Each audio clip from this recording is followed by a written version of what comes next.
Assalamualaikum warahmatullahi wabarakatuh. Perkenalkan, nama saya Isna Rahmatika dengan NIM 23040200042. Mata kuliah Dasar-Dasar Matematika. Dengan dosen pengampu Ibu Dr. Detalia Noriza Munahefi, SPD MPD, dan Ibu Virgania Sari, SPD MSI.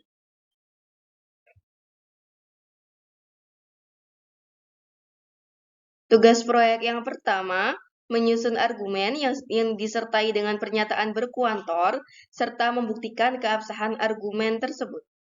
Kemudian yang kedua, memilih 2 dari 4 teknik pembuktian dasar untuk pernyataan.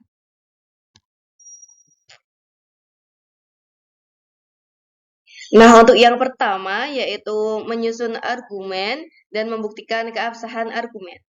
Nah, pada saat di kelas, kita sudah mempelajari mengenai tabel aturan inferensi, yang mana tabel tersebut akan kita gunakan sebagai bekal untuk mengerjakan soal yang berkaitan mengenai penyusunan argumen serta pembuktian keabsahan argumen.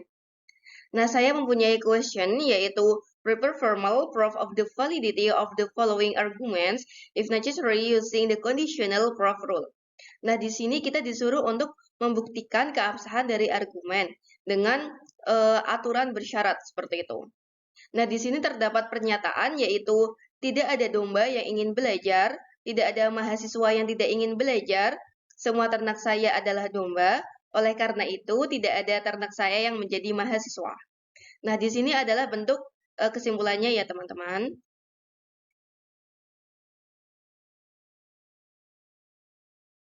Kemudian untuk solutionnya, yang pertama kita harus mengubah pernyataan tadi menjadi bentuk premis terlebih dahulu.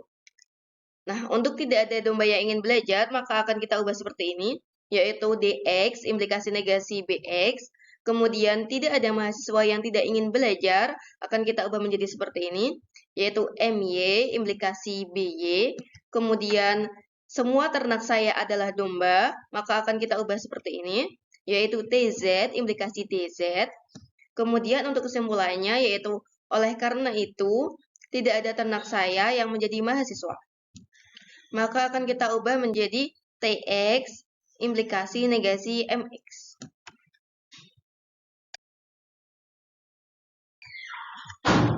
Nah, untuk langkah-langkah pembuktiannya, yang pertama kita harus menuliskan terlebih dahulu nih ketiga premis tersebut dan kesimpulannya terlebih dahulu.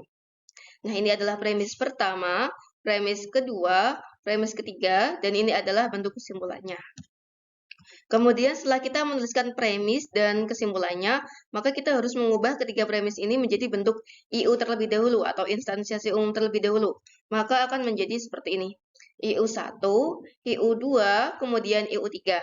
Nah, setelah kita ubah menjadi IU, sekarang kita dapat mengerjakan pengerjaan selanjutnya, yaitu dengan bekal tabel aturan inferensi tadi.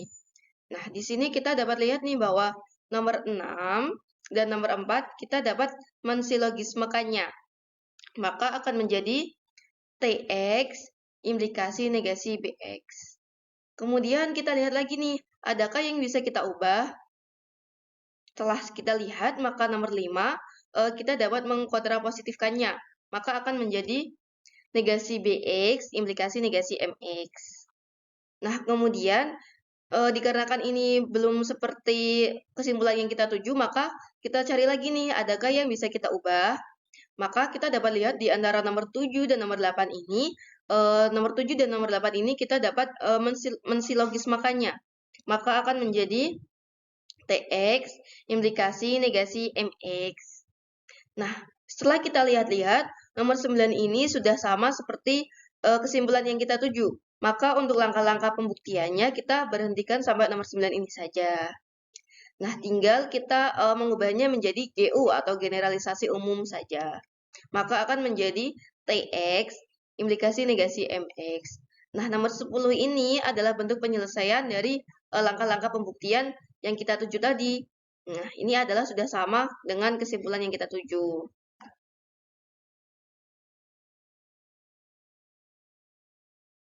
Kemudian selanjutnya yang kedua ada pembuktian pernyataan.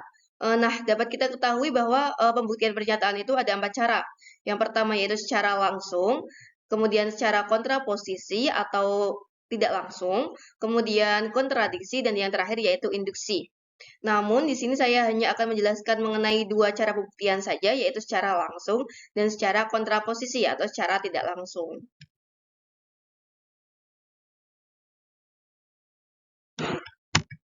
Nah, yang pertama yaitu pembuktian secara langsung.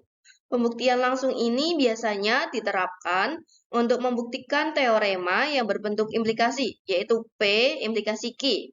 Nah, di sini P itu sebagai hipotesis yang digunakan sebagai fakta yang diketahui atau sebagai asumsi. Kemudian selanjutnya dengan menggunakan P, kita harus menunjukkan nih bahwa Q itu berlaku. Nah, secara logika, pembuktian langsung ini ekuivalen dengan membuktikan bahwa pernyataan P implikasi Q itu benar, yang dimana diketahui P itu benar. Nah, di sini kita dengan modal P, itu kita harus membuktikan bahwa Q itu berlaku atau Q itu benar, seperti itu.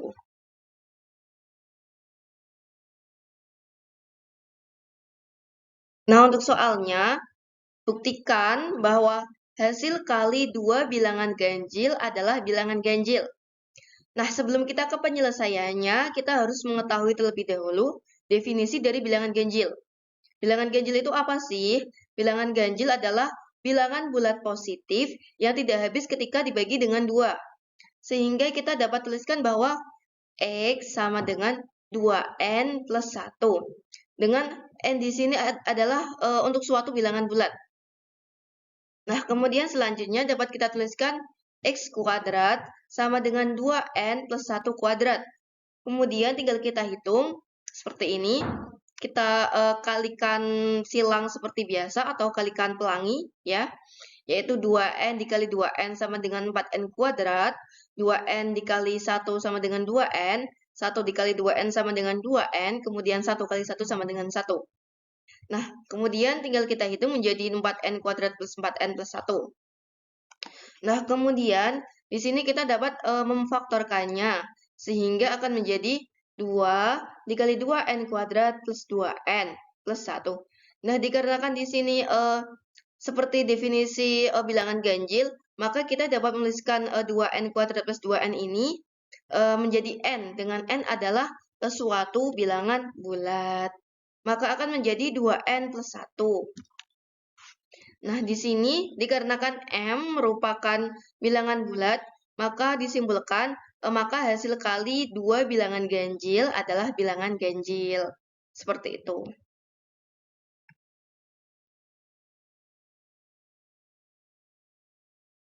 Nah, kemudian ada pembuktian secara tidak langsung atau secara kontraposisi. Nah, kita tahu bahwa nilai kebenaran suatu implikasi P implikasi Q ekuivalen dengan nilai kebenaran kontraposisinya, yaitu negasi Q implikasi negasi P. Nah, jadi untuk membuktikan kebenaran pernyataan implikasi, maka kita itu harus membuktikan lewat kontraposisinya. Kita tidak boleh nih ingin membuktikan P implikasi Q itu secara langsung. Kita membuktikannya itu dengan kontraposisinya, yaitu dengan negasi Q implikasi negasi P. Jika seandainya sudah kita hitung negasi Q implikasi negasi P itu sudah benar, maka dapat kita simpulkan juga bahwa P implikasi Q itu juga benar, seperti itu.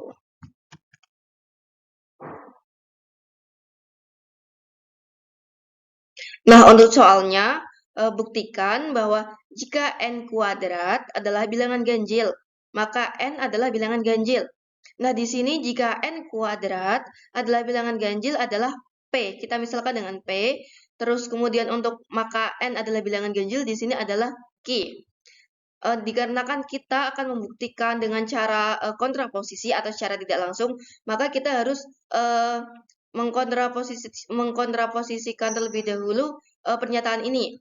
Maka akan dibuktikan jika N bukan bilangan ganjil, berarti N itu adalah bilangan genap, maka N kuadrat bukan bilangan ganjil, berarti N kuadrat bilangan genap. Nah, pernyataan di sini itu adalah bentuk kontraposisi dari pernyataan awal, yaitu jika N kuadrat adalah bilangan ganjil, maka N adalah bilangan ganjil. Nah, untuk langkah penyelesaian selanjutnya, kita harus mengetahui terlebih dahulu pengertian atau definisi dari bilangan genap. Nah, dikarenakan ini adalah bilangan genap, maka kita harus mengetahui definisi dari bilangan genap dulu.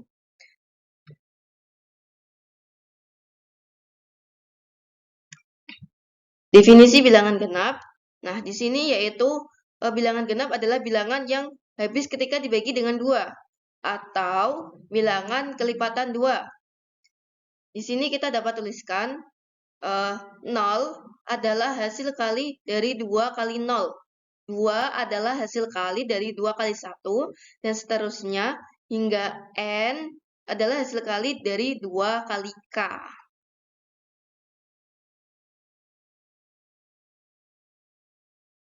Nah, dikarenakan N ini adalah bilangan genap, maka kita dapat tuliskan dengan N sama dengan 2K. Dengan K di sini adalah bilangan bulat. Kemudian, dapat kita tuliskan N kuadrat sama dengan 2K kuadrat. Kita hitung seperti biasa, maka akan menjadi 4K kuadrat. Kemudian kita faktorkan, akan menjadi 2 dikali 2K kuadrat. Dengan 2K di sini adalah bilangan bulat. Nah, dikarenakan 2K kuadrat ini adalah bilangan bulat, maka kita dapat tuliskan dengan P. Nah, akan menjadi sama dengan 2P. Dengan tentunya P di sini adalah suatu bilangan bulat. Nah,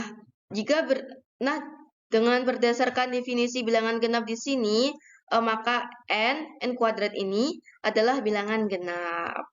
Seperti itu.